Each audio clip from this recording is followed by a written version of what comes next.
নমস্কাৰ সকলকে হয়নে এটা ক্লাছলৈ স্বাগতম জনাইছোঁ আপকামিং সিটেট পৰীক্ষাৰ কাৰণে আমি আছামিজ পেডাগজিৰ কুৱেশ্যন আলোচনা কৰি আছিলোঁ আজিৰ সেশনতো 12টা কুৱেশ্যন আছে আৰু সেই 12টা কুৱেশ্যনৰ ভিতৰত কোনে কিমানটা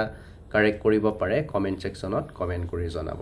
আৰু কুৱেশ্যন প্যাটাৰ্নটো বা সেশনটো কেনেকুৱা লাগিছে আপোনালোকে ফিডবেক দিবলৈ একেবাৰে পাহৰি নাযাব ওকে আজিৰ 1 নম্বৰ কুৱেশ্যনটোত আছে আৰু ইয়াতে আমি কুৱেশ্যনখিনি অহজ সৰলভাৱে ডিসকাস কৰিম ইয়াতে আপোনাক সুধিছে এজ এ টিচাৰ হিচাপে যেতিয়া আপোনাক ক্লাছৰুমত কিবা আছামিজ গ্ৰামাৰ বা ব্যাকৰণ শিকাব দিয়ে তেতিয়ালে এই ইয়াতে 4টা অপচন দিয়া আছে সেই অপচনবিলাকৰ ভিতৰত বা সেই মেথডবিলাকৰ ভিতৰত আপুনি কোনটো ইউজ কৰিব ইয়াতে মই আছামিজ ব্যাকৰণৰ কথাটো এই কাৰণে উল্লেখ কৰিছোঁ যেহেতু মই ইয়াতে আছামিজ পেডাগজিৰ কথাটো কৈছোঁ বা ইয়াত যদি আপোনাৰ ইংলিছৰ কথাও আহে তেতিয়াও সেইটো এনসাৰখিনি সেম হ'ব ওকে যেতিয়া আমাক গ্ৰামাৰ বা ব্যাকৰণ শিকাব দিয়ে বা কিবা এটা টপিক যদি শিকাব দিয়ে ঠিক আছে তেতিয়ালে আমি সদায় কি মেথড ব্যৱহাৰ কৰিম ইন্ডাক্টিভ মেথড ইউজ কৰিম ইন্ডাক্টিভ মেথডটো এনেকুৱা এটা মেথড যেটোৱে নেকি ষ্টুডেণ্টক পুৰা এক্টিভ কৰি ৰাখে আৰু যেটো এটো লোৱাৰ প্ৰাইমাৰী ষ্টুডেণ্টৰ কাৰণে বেষ্ট ৱে লাৰ্নিঙৰ বেষ্ট ৱে বা টিচিঙৰ বেষ্ট ৱে বুলি হেতু কোৱা হয় কিয় কোৱা হয় সব এই মেথডটোত ইন্ডাক্টিভ মেথডটোত কি হয় প্ৰথমে এক্সাম্পল অহায়ত ষ্টুডেণ্টক বুজোৱা হয় আৰু এই এক্সাম্পলখিনি যেতিয়া বুজি পাব তাৰ পাছত ইয়াৰ সামাৰিটো তাৰ মানে ডেফিনেশনটো কোৱা হয় আৰু যেতিয়া এইখিনি ল'ৰা ছোৱালী বুজি পাব ষ্টুডেণ্টে বুজি পাব নহয় তাৰ লগৰ ৰিলেটেড কিছুমান এক্সাম্পল দিয়া হয় আৰু সেই এক্সাম্পলখিনি ষ্টুডেণ্টে এই তোমাৰ এক্সাম্পল কুৱেশ্যনখিনি মানে যিখিনি কৰিব দিব হোমৱৰ্ক হিচাপে বা কাৰ্যাৱলী হিচাপে দিব এইখিনি গতে এই ডেফিনেশন প্লাস এক্সাম্পল লগৰ ৰিলেটেড কৰি পেলাই একেদকলে নিজে সেইখিনি কৰিবলৈ চেষ্টা কৰে আৰু এনেধৰণে বিজি ৰখাৰ কাৰণে এই ষ্টুডেণ্টজনে সেই মেথডটোত যেটো টিচিং মেথড হয় ইয়াতে পুৰা এক্টিভ হৈ থাকে এক্টিভ লাৰ্নাৰ হৈ থাকে তাৰ কাৰণে হেতু কি কোৱা হয় লোৱাৰ প্ৰাইমাৰী ক্ষেত্ৰত ইন্ডাক্টিভ মেথডটোকে সৰ্বশ্ৰেষ্ঠ পদ্ধতি বুলি কোৱা হয় কিন্তু সেই ডিডাক্টিভ মেথডটো কি হয় তোমাৰ মানে উচ্চ কাপৰ ষ্টুডেণ্টৰ কাৰণে এটো ধৰা হয় যেহেতু এটো এলপি ইউপিৰ কথা হয় সো ইন্ডাক্টিভ মেথডটো আপোনালোকে এক্সামত ট্ৰিক্স মাৰি দিব লাগিব ইয়াতে আৰু এটা বিষয় ইয়াতে আপোনালোকে জানিব পাৰিব নন টু আননোন হল জনাৰ পৰা তোমাৰ নজনালৈকে ওকে এইখিনি মনৰ ৰাখিব ঠিক আছে ওকে সেকেন্ড কোৱেশ্যনটো চাও সেকেন্ড কোৱেশ্যনটোত কি আছে কোৱেশ্যন নম্বৰ 2 এটো সাগে শব্দটো বহুতে অলপ কেটচ কৰিব পৰা নাই অনুশিক্ষণে কোনটো অৰ্থৰ গুৰুত্ব দিয়ে ইয়াতে মাইক্ৰো টিচিং বুলি ক'লে আপোনালোকে বেছিকে বুজি পাব মাইক্ৰো টিচিং ওকে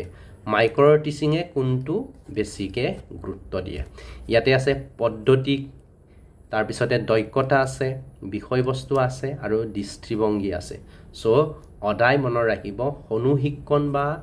সূক্ষ্ম শিক্ষণে যাক মাইক্ৰো টিচিং বুলি কোৱা হয় ই সদায় দক্ষতাৰ ওপৰত গুৰুত্ব দিয়ে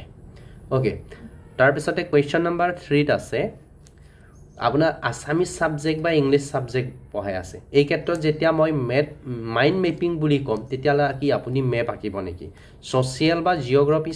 বিষয়বিলাকতে আপুনি মেপ আঁকিব দিব অসমীয়া পঢ়াওতে মেপ আঁকিব দিব জানো নুবুজায় আৰু এনো সেই পেডাগজিৰ ক্ষেত্ৰত ইয়াতে মাইন্ড মেপিংটোৱে কি বুজায় তোমাৰ ছাত্ৰ ছাত্ৰীক কি কৰা নতুন ধাৰণা সৃষ্টি কৰা new concept new knowledge create কৰা ক্ষেত্ৰত বুজায় সো ইয়াৰে কাৰেক্ট এনসাৰটো হ'ব অপচন ডি ছাত্ৰ ছাত্ৰীক নতুন নতুন ধাৰণা সৃষ্টি কৰিবলৈ বুজি পাবলৈ আৰু সেইবোৰ সংযোগ কৰিবলৈ দিয়া হয় মানে মাইন্ড মেপিংটো এনেকুৱা বস্তু ছাত্ৰ ছাত্ৰী নিউ পৰিৱেশৰ লগত এডজাস্ট কৰিব দিব ওকে এইখিনি একেদকলে মানে বুজি পাব আৰু সেই যিখিনি নলেজ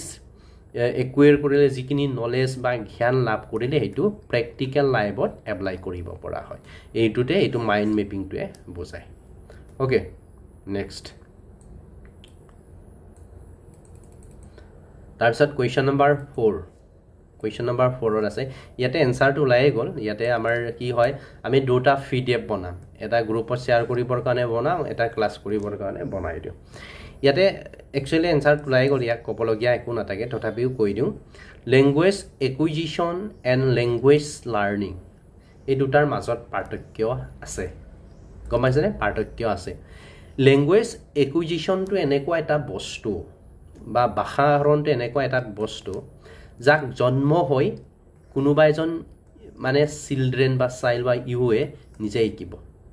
যেনেকৈ দেউৰী ঘৰত জন্ম হোৱা ল'ৰাটোক তাক স্কুলত নি পেলাই সেইটো লেংগুৱেজ শিকাব নালাগে দেউৰী ভাষা অ'কে চুইনা চাহ এইবোৰ শিকাবগৈ নালাগে অ'কে মানে অট'মেটিক নিজেই মানে পৰিৱেশৰ পৰা শিকি ল'ব অ'কে সিহঁতৰ ঘৰত দেউৰী দোৱান কয় বা মিচিং দোৱান কয় বড়ো কয় এইটো অট'মেটিক ইউটোৱে কি কৰিব শিকি ল'ব এইটো কোৱা হয় ইকুইজেশ্যন মানে স্বাভাৱিকভাৱেই চিলড্ৰেনে কি কয় বা ইহুটোৱে কি কয় শিকি ল'ব পাৰে তাৰপিছত ইয়াতে ভাষা শিকা লাৰ্ণিংটো আপোনাৰ ইয়াতে গ্ৰামাৰৰ বিষয়বস্তু আছে বাক্য গঠন বিভিন্ন ধৰণৰ নিয়মবিলাক আহি যায় নিয়মাৱলী আহি যায় চ' এইটোৰ মাজত পাৰ্থক্য থকাৰ কাৰণে সেই অপশ্যনটো কি হয় কাৰেক্ট এনচাৰ হয় স্বাভাৱিক হয় মানে অ'কে নেক্সটটো কুৱেশ্যন নম্বৰ 3 নিৰন্তৰ আৰু সামগ্ৰিক মূল্যায়ন কণ্টিনিউৱাছ এণ্ড কম্প্ৰিহেনচিভ ইভলিউশ্যন ইয়াতে কম্প্ৰিহেনচিভ বুলি কোৱাৰ লগে লগে কি আণ্ডাৰষ্টেণ্ডিঙৰ কথাটো আহি পৰে প্ৰধান উদ্দেশ্য কি CCৰ সম্পূৰ্ণ নামো সুধিব পাৰে CCৰ মূল উদ্দেশ্য কি চ' ইয়াৰ মূল উদ্দেশ্যটো হৈছে হলিষ্টিক ডেভেলপমেণ্টৰ কথা আপোনালোকে শুনিছে সামগ্ৰিক বিকাশ বা সৰ্বাংগীন বিকাশ বুলি যে কয় চ' ইয়াৰে অপশ্যন ডিটো শুদ্ধ উত্তৰ হয় হলিষ্টিক আজিকালি যিমান এডুকেশ্যন বা যিমান শিক্ষামূলক আঁচনি আছে তাত কৈছে হলিষ্টিক ডেভেলপমেণ্ট ষ্টুডেণ্টৰ কি হ'ব লাগিব সামগ্ৰিক বিকাশ চব পালে বিকাশ হ'ব লাগিব অ'কে নেক্সটটো কুৱেশ্যন নম্বৰ 6 ৰিমেডিয়েল টিচিঙৰ বিষয়ে সুধিছে ইয়াতে ৰিমেডিয়েল টিচিঙৰ বা সংশোধনীমূলক শিক্ষণৰ মূল উদ্দেশ্য বা লক্ষ্য কি ৰিমেডিয়েল টিচিঙৰ মেইন টাৰ্গেট কি এইমটো কি ইয়াতে এনেকুৱা হয় আজিকালি প্ৰায় নকৰা হ'ল যে কোনোবা এজন টিচাৰ কোনোবা এটা ক্লাছত পঢ়াইছে নিজৰ ছাবজেক্টটো এই ছাবজেক্টত ফেইল কৰি আছে পাছ কৰিব পৰা নাই চ' একেটক বা এই ছাবজেক্টত মানে দুৰ্বল পৰীক্ষা বুলি নহয় ই আগবাঢ়িব পৰা নাই তেনে ক্ষেত্ৰত টিচাৰজনে ভাবে যে ইয়াক অলপমান কিছুমান বস্তুত ধৰা পৰিছে যে এই বস্তুখিনিত তাৰ উইক আছে অ'কে দুৰ্বল আছে চ' তাক এক্সট্ৰাকে অলপ টাইম জিৰণি টাইমত তোমাৰ ক্লাছ কৰি দিয়া ডেইলি নহয় প্ৰয়োজন সাপেক্ষে ক্লাছ কৰি দিয়ে সি যিখিনি বস্তু বুজি পোৱা নাছিলে ঠিক আছে চ' ইকনৰ যিখিনি ইছ্যু থাকে খালী ঠাই পূৰণ কৰা মানে সমস্যাবিলাক তাৰ যি ষ্টুডেণ্টৰ যিখিনি সমস্যা থাকে সেইখিনি দূৰ কৰি দিবৰ কাৰণে তাক স্পেচিয়েলিভাৱে ৰিমেডিয়েল টিচিং দিয়া হয় অ'কে অলপ টাইম বেলেগকৈ তাৰপিছত next question number 7 question number 7ত কৈছে বক্তৃতা পদ্ধতি লেকচাৰ মেথড বুলি কওঁ না লেকচাৰ মেথডৰ আটাইতকৈ যথাযথ হ'ল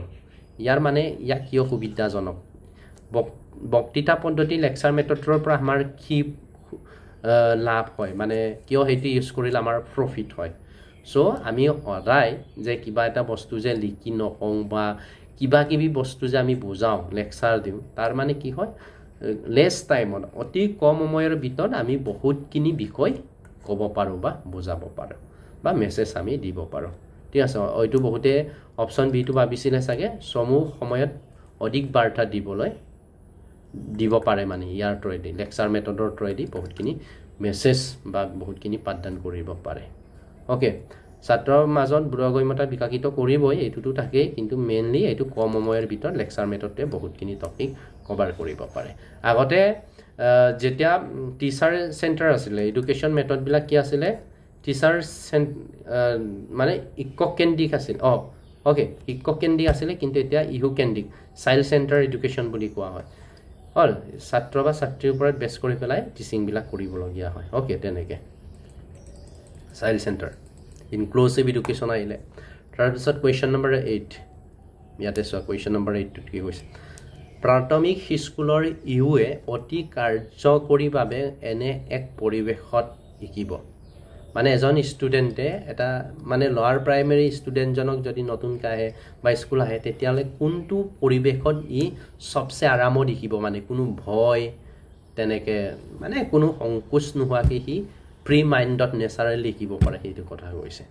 চ' ইয়াত যদি চাওঁ য'ত তেওঁলোকৰ আৱেগিক চাহিদা ইহঁতৰ ইম'চনেলবিলাকৰ কি থাকিব লাগিব ভেলু থাকিব আৰু গুৰুত্ব দিয়া বুলি অনুভৱ কৰিব আৰু ল'ৰা ছোৱালী কি হয় ল'ৰা ছোৱালী এটা মেইন পাৰপাছ ছাৰে মোক ভাল পাওঁ গুৰুত্ব দিয়ক চবচে মোক বেছি ভাল পায় তেনেকুৱা ফিলিংছবিলাক ইহঁতে বিচাৰে চ' ইয়াতে কি কৰিব লাগিব ইহঁতৰ যিখিনি বিষয় ইহঁত কথা ক'ব সেইখিনি গুৰুত্ব দিয়ে আমাৰ কথা শুনে এইটো এটা ফিলিং চাইব লাগিব এই চাহিদা মানে ইম'চনেল যিটো আছে ফিলিংছ সেইখিনি চাহিদা পূৰ্ণ হ'ব আৰু গুৰুত্ব দিয়া বুলি অনুভৱ কৰিব ষ্টুডেণ্টজনে এনেধৰণে ফিলিংছ আহিলে এনেকুৱা পৰিৱেশত ষ্টুডেণ্টজনে কি কৰিব পাৰিব শিকিব পাৰিব ইয়াতে শ্ৰুতলিপিৰ কথাটো নাহে লোৱাৰ প্ৰাইমেৰী ক্ষেত্ৰত গুৰুত্ব জোৰ দিয়া হ'ব ইয়াতে জোৰ দিয়া নহয় কেতিয়া এইটো নেচাৰেলি ষ্টুডেণ্টক শিকোৱা হয় FLNৰ কথাটো অ'কে FLN অ'কে এইখিনি কথা আপোনালোকে গম পাব পিছত টিচাৰ হৈ লওক এইখিনি ট্ৰেইনিং কথা আহি যাব শ্ৰেণী শিক্ষকে প্ৰশ্ন সোধা উচিত কিয় ক্লাছত টিচাৰজনে প্ৰশ্ন কৰিব কুৱেশ্যন টাইম ৰাখে বা কিয় কুৱেশ্যন কৰিব লাগে চ' ইয়াতে আছে ছাত্ৰ ছাত্ৰী আস্তি দিব সেই আস্তি কেতিয়াও নিদিয়ে শ্ৰেণীত মনোযোগী হ'ব পাৰে ছাত্ৰ ছাত্ৰীক মনোৰঞ্জন দিবৰ কাৰণে চিনেমা এখন চলাই থাকিলে হ'ব জানো নহ'ব নহয় চ' অপশ্যন এও নহয় চিও নহয় ছাত্ৰ ছাত্ৰীক মনোযোগ আকৰ্ষিত কৰিবলৈ অপশ্যন ডিটো বেছিকৈ এপ্ৰপ্ৰিয়েট হয় যদি অপশ্যন ডিটো নথকা হ'লে নহয় এই অপশ্যন ডিটো নথকা হ'লে অপশ্যন সেইটো হ'লেহেঁতেন কিন্তু এইটো আকৰ্ষিত কৰিব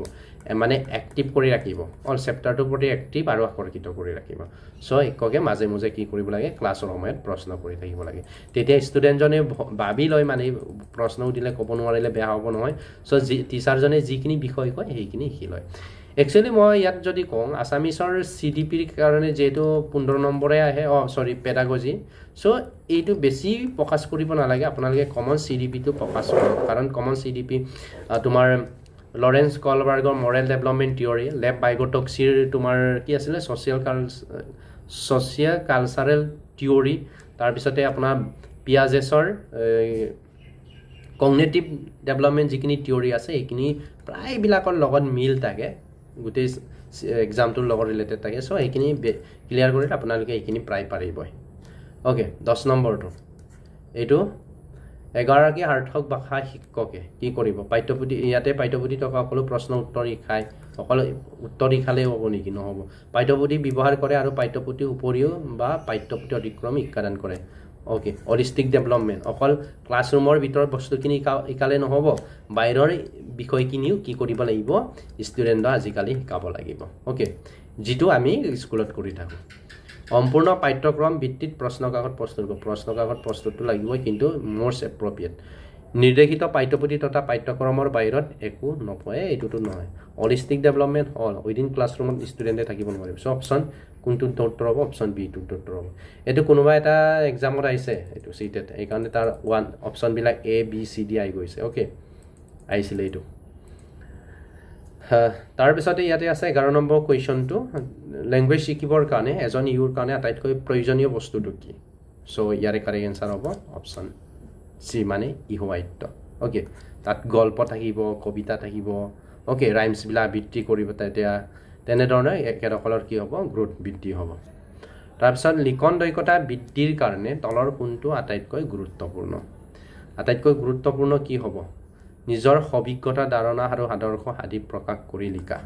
এইটো হ'ব লিখন দক্ষতা হ'ল নিজৰ এক্সপিৰিয়েঞ্চৰ পৰা কি হ'ব ইয়াতে ইনক্লুড কৰিব পাৰিব যাক মই কৈছিলোঁ speaking and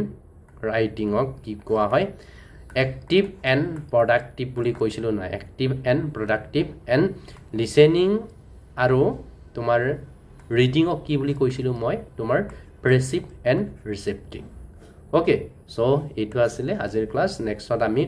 common CDP question আমি ডিছকাছ কৰিম চ' তাতে আছামিছত এনালাইচিছ কৰিম চ' চাই থাকিব আপোনালোকৰ যথেষ্ট কামত দিব আৰু এনেধৰণে যদি ডেইলি প্ৰেক্টিছ কৰে ডেফিনেটলি আপোনালোকে ধুনীয়া নম্বৰ স্ক'ৰ কৰিবলৈ সক্ষম হ'ব চ' আমি more than 50টা কুৱেশ্যন আমি আলোচনা কৰিলোঁ ইয়াৰ আগতে পাৰ্ট 1 এণ্ড পাৰ্ট 2 ডিছকাছ কৰিলোঁ যিসকলে চোৱা নাই চাই ল'ব আৰু পাৰ্ট 1 আৰু পাৰ্ট 2 অকল ইয়াতে আছামিজ পেডাগজিৰ কুৱেশ্যনে নাই তাত CDP ৰিলেটেডো কুৱেশ্যন আছে চ' মই তাৰ টপিকটো CDP আছামিজ CDP এনেধৰণে লিখা আছে আপোনালোকে চাই ল'ব পাৰিব থেংক ইউ